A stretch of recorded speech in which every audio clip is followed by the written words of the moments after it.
selamat kepada KPK ya, yang sudah dengan itikat buruknya dibenarkan oleh pengadilan. Mudah-mudahan ini tidak kena pada mereka pimpinan-pimpinan KPK itu nanti.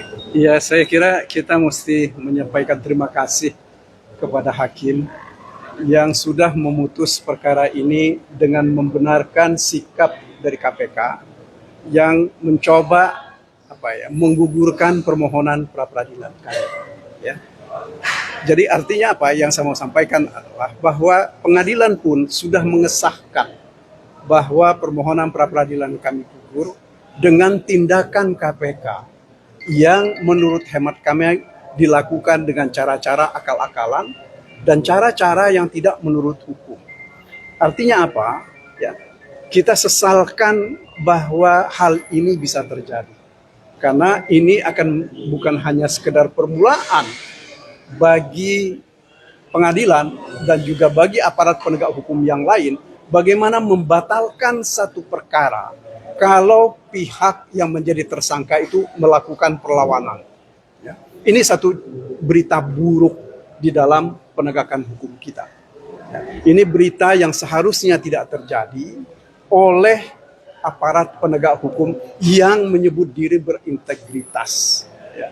Padahal sebab begini saudara-saudara, apapun yang kita lakukan dengan permohonan pra peradilan ini adalah untuk mencari bukti permulaan.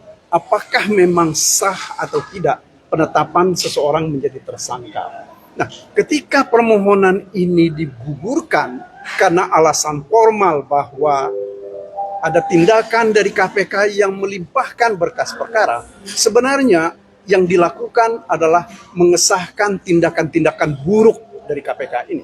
Ya. Saya katakan buruk kenapa? Karena mereka mencoba melakukan penundaan.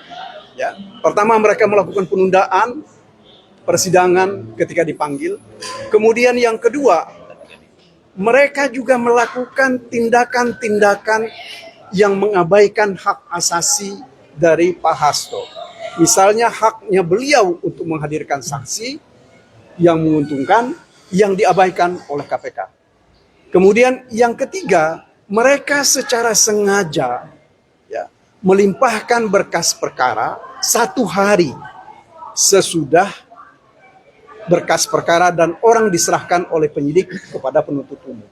Ini artinya apa? Ini memang terstruktur dan sistematis dilakukan oleh KPK untuk menggugurkan perkara pra peradilan ini. Ya. Saya berharap bahwa cukup banyak orang yang akan terusik dengan ini. Tetapi kalau tidak ada orang yang terusik dengan peristiwa ini, maka tunggulah saatnya ya, proses hukum akan dibuat sedemikian rupa, akan diporak-porandakan, akan dimain-mainkan oleh orang-orang atas nama kewenangan. Ya.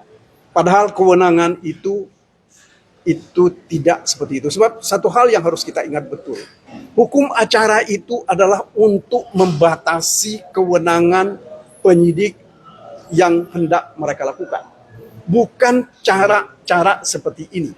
Ya. Bukan sebagai tools atau sebagai jalan bagi mereka untuk mempermudah mereka menggunakan kewenangan-kewenangan yang tidak adil dan melanggar hak asasi. Ini yang kita sesalkan.